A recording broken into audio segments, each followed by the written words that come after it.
Once upon a time, in a shining golden castle, there lived a kind and beautiful princess named Lila. She loved to play in the royal gardens, where bright flowers bloomed and butterflies danced.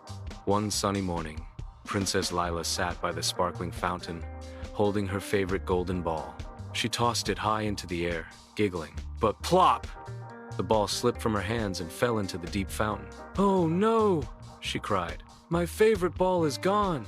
Just then, a little green frog hopped onto the fountain's edge. "Why are you sad, princess?" he asked politely. Princess Lila gasped. "You can talk!" the frog chuckled. "Yes, I can. And I can help you too. If I fetch your golden ball, will you promise to be my friend? Let me sit with you, eat with you, and share your company?" Princess Lila didn't really want a frog as a friend, but she was desperate. "Yes, I promise," she said. With a splash, the frog dove into the fountain and quickly popped back up with the golden ball. Lila clapped her hands in joy and ran back to the castle with her ball, forgetting her promise. That evening, as the princess dined in the grand hall, a soft knock, knock, knock echoed at the door. When the servants opened it, there was the frog. "Princess Lila," he croaked, "you promised to let me eat with you." Lila felt guilty but remembered her words. She gently placed the frog beside her plate. Though the king and queen were surprised, they reminded her, "A true princess always keeps her promises." The frog ate happily, then asked, "May I sleep on your pillow tonight, princess?" Lila hesitated but nodded. That night, she placed the frog carefully on her pillow. As she lay down, the frog whispered, "Thank you for being kind. Good night, princess." When the first rays of morning sunlight touched her cheeks, Princess Lila opened her eyes and gasped. The frog was gone. In his place stood a handsome prince, smiling warmly. He bowed and said, "I was under a wicked spell. Only the kindness of a true princess could break it. Because you kept your promise, I am free." Overjoyed, Princess Lila and Prince Adrian became the best of friends. Together they laughed, explored magical lands, and shared many adventures. And so, the princess learned that kindness and keeping your word are the truest forms of magic. And they lived happily ever after. Once upon a time, in the crystal kingdom of Aria, there lived a kind-hearted princess named Aria. Her palace sparkled with glass towers and golden lights, and the people of her land adored her gentle nature. But even in all her beauty and grace, Aria often felt lonely. Every night, she dreamed of a golden bird that sang a song of friendship and love. She wondered if the bird was trying to tell her something, or if perhaps it was guiding her towards someone she had yet to meet. Far away, across mountains and rivers, lived Prince Adrian. A brave young prince with a heart as noble as his sword was strong. One stormy evening, Adrian was lost in the enchanted forest. His horse wandered off the path, and just as fear began to take hold, a familiar sound lifted the darkness, the sweet song of a golden bird. The bird fluttered its glowing wings, and Adrian followed it. Step by step, it led him through the twisting forest, across a silver bridge, and finally, to the gates of Aria. In the moonlit garden of the palace, Princess Aria was walking among the roses when the golden bird landed upon her shoulder, and behind it stepped Prince Adrian. Their eyes met, filled with surprise and wonder. "You followed the golden bird too?" Aria asked softly. "Yes," Adrian replied, bowing respectfully. "It has been guiding me since I lost my way. I think it brought me here for a reason." They sat beneath the glowing trees, talking until the stars faded into dawn. They discovered that their dreams, their hopes, and their hearts were alike. Both longed for peace in their kingdoms, and both believed in kindness above all. But not everyone rejoiced in their meeting. In a shadowed tower, a jealous sorceress named Morwenna watched through her crystal orb. She had always desired Adrian's kingdom for herself, and the golden bird's magic was the one thing standing in her way. With a sweep of her cloak, she captured the bird in a cage of dark fire. The moment the bird was trapped, the skies dimmed, flowers in Aria drooped, and even the rivers lost their shimmer. Princess Alara felt it at once. "The golden bird is in danger," she whispered. Adrian drew his sword. "Then together, we will save it." Their journey was long and full of trials. First, they crossed the river of mirrors, where the water showed not reflections but fears. Alara saw herself forever lonely, while Adrian saw himself failing his people. But they clasped hands tightly and whispered, "We are stronger together," and the river let them pass. Next, they climbed the mountain of storms, where roaring winds tried to pull them apart. Yet Adrian shielded Ilara with his cloak, and Ilara's song calmed the storm until the clouds parted. At last, they reached Morwenna's dark tower, its walls crawling with shadows. Inside, the sorceress laughed.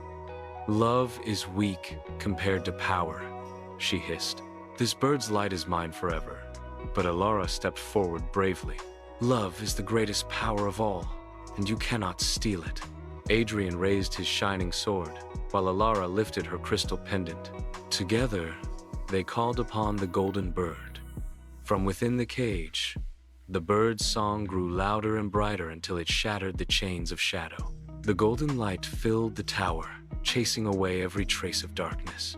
Morwenna screamed as her spells broke, vanishing into nothing but smoke. The bird flew free, circling around Alara and Adrian, its song sweeter than ever before.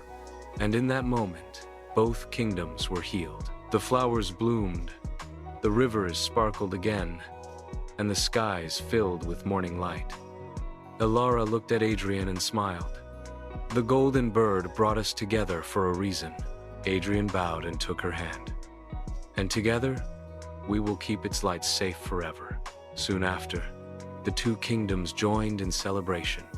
Princess Alara and Prince Adrian were crowned side by side, rulers not only of their lands but of their people's hearts. The golden bird remained by their side, singing songs of hope, peace, and everlasting love. And so, they lived happily ever after, united by courage, kindness, and the strongest magic of all, love and friendship. One peaceful evening in Arendelle, Elsa stood on the castle balcony when she heard something unusual soft whispers floating through the night breeze. "Elsa, come find us," the voices called gently. Elsa frowned. That wasn't the wind. Anna, munching on chocolate nearby, tilted her head. "Whispers? In the wind? Sounds like an adventure to me." Olaf popped up, excited as ever. "Oh, maybe it's the chocolate fairies calling you. Can I come too?" The next morning, the sisters set out, following the mysterious whispers into the enchanted forest. The deeper they went, the stranger things became. Trees that glowed with moonlight, flowers that hummed like lullabies, and streams that sparkled like stars. Suddenly, a silvery wolf appeared, but instead of growling, it bowed its head. "Queen Elsa, Princess Anna, the Forest of Dreams needs your help." The wolf explained that the forest magic was fading because the dream crystal, a gem that kept imagination alive, had been stolen. Without it, children everywhere would stop dreaming at night. Anna gasped. "No dreams? No bedtime adventures? That's terrible." Elsa placed a hand on her sister's shoulder. "Then we'll bring it back." The wolf guided them to the Cave of Echoes, where they faced 3 magical trials. The Bridge of Vanishing Light. Each step they took made the bridge disappear. Anna bravely held Elsa's hand and said, "Trust me." Together they ran and leapt, making it across just in time. The riddle of the singing owls. A chorus of glowing owls blocked the way. They asked, "What is stronger than fear, but gentle as snow?" Anna thought hard, then smiled. "Love." The owls hooted happily and let them pass. The shadow of doubt. A giant shadow rose, whispering, "You are not strong enough." Elsa took a deep breath, remembering Anna's courage. With a wave of her icy magic, she formed a shield of snowflakes. "We are strong together." At the heart of the cave, they found the dream crystal, glowing faintly in the claws of a sleepy shadow dragon. Instead of fighting, Anna softly sang a lullaby, calming the dragon. Gently, Elsa froze the shadows away, and the dragon returned to being a harmless little lizard. When they placed the crystal back in the forest, the trees lit up like fireworks, and sparkling dreams floated back into the sky. That night, as they returned to Arendelle, Olaf yawned. "I think I'm already dreaming," and fell asleep standing up. Anna giggled. "Another adventure saved, thanks to us." Elsa smiled warmly. "And thanks to love." Once upon a time, in the shining kingdom of Lunaria, there lived a gentle and kind princess named Aria. She was loved by her people, not only because she was beautiful, but because she had a brave heart and always cared for everyone in the land. Every morning, Princess Aria would walk through the royal gardens, talking to the flowers, feeding the doves, and listening to the whispers of the wind. But one morning, something strange caught her eye. Beneath a silver rose bush hidden under soft petals, she saw a faint glow. Curious, she knelt down and uncovered an ancient crystal staff. The staff glittered with rainbow light, and to her surprise, it whispered softly, "Princess, the kingdom needs your light." Startled, Aria carried the staff to the castle library, where the wise old scholar Master Cedric studied ancient magic. "This," he said, adjusting his spectacles, "is the legendary Staff of Light, once held by the first queen of Lunaria. It holds the power to protect our land. But remember, Princess, the staff's true strength does not come from magic alone. It comes from kindness and courage." That very evening, a terrible shadow spread across the skies. The evil sorcerer Malcor rose from the mountains, wielding a staff of black fire. "Lunaria will fall," he thundered. With one strike, he covered the kingdom in endless night. The sun disappeared, the rivers grew dark, and flowers wilted in fear. The people rushed to the palace gates, frightened. Princess Aria stepped onto the balcony, holding the glowing staff. "Do not be afraid," she called. "I will bring back the light." With her loyal unicorn Starfall, whose mane shone like starlight, Aria rode into the Forest of Echoes, the first place Malcor's shadows had touched. The trees whispered haunting voices. "You are too weak. You will fail. Turn back." But Aria gripped her staff. "I am not afraid," she said. The crystal lit up, casting a circle of light that silenced the voices. Starfall neighed proudly, and together they pressed on. At the forest's edge lay a broken bridge across a deep canyon. Shadow creatures with glowing red eyes blocked the way. Starfall trembled, his hooves skidding back. Aria raised her staff. "Kindness is stronger than fear." She struck the ground, and the staff released a rainbow path across the canyon. The shadows hissed and vanished into mist, unable to fight against her courage. At last, they reached the Mountain of Fire, where Malcor's dark magic burned strongest. Inside the cave, flames danced on black stone walls. Malcor appeared, tall and menacing. His eyes glowed with fire. "You think a child with a stick can defeat me?" he mocked. "This is no ordinary stick," Aria said firmly. "This is the Staff of Light, and it carries the hope of my people." With a wave of his staff, Malcor hurled fireballs at her. Starfall shielded her, and Aria lifted her staff high. Golden beams of light clashed against Malcor's flames, filling the cave with sparks of shadow and light. The cave trembled as the staffs collided. Malcor shouted, "Darkness will always win," but Aria stood tall.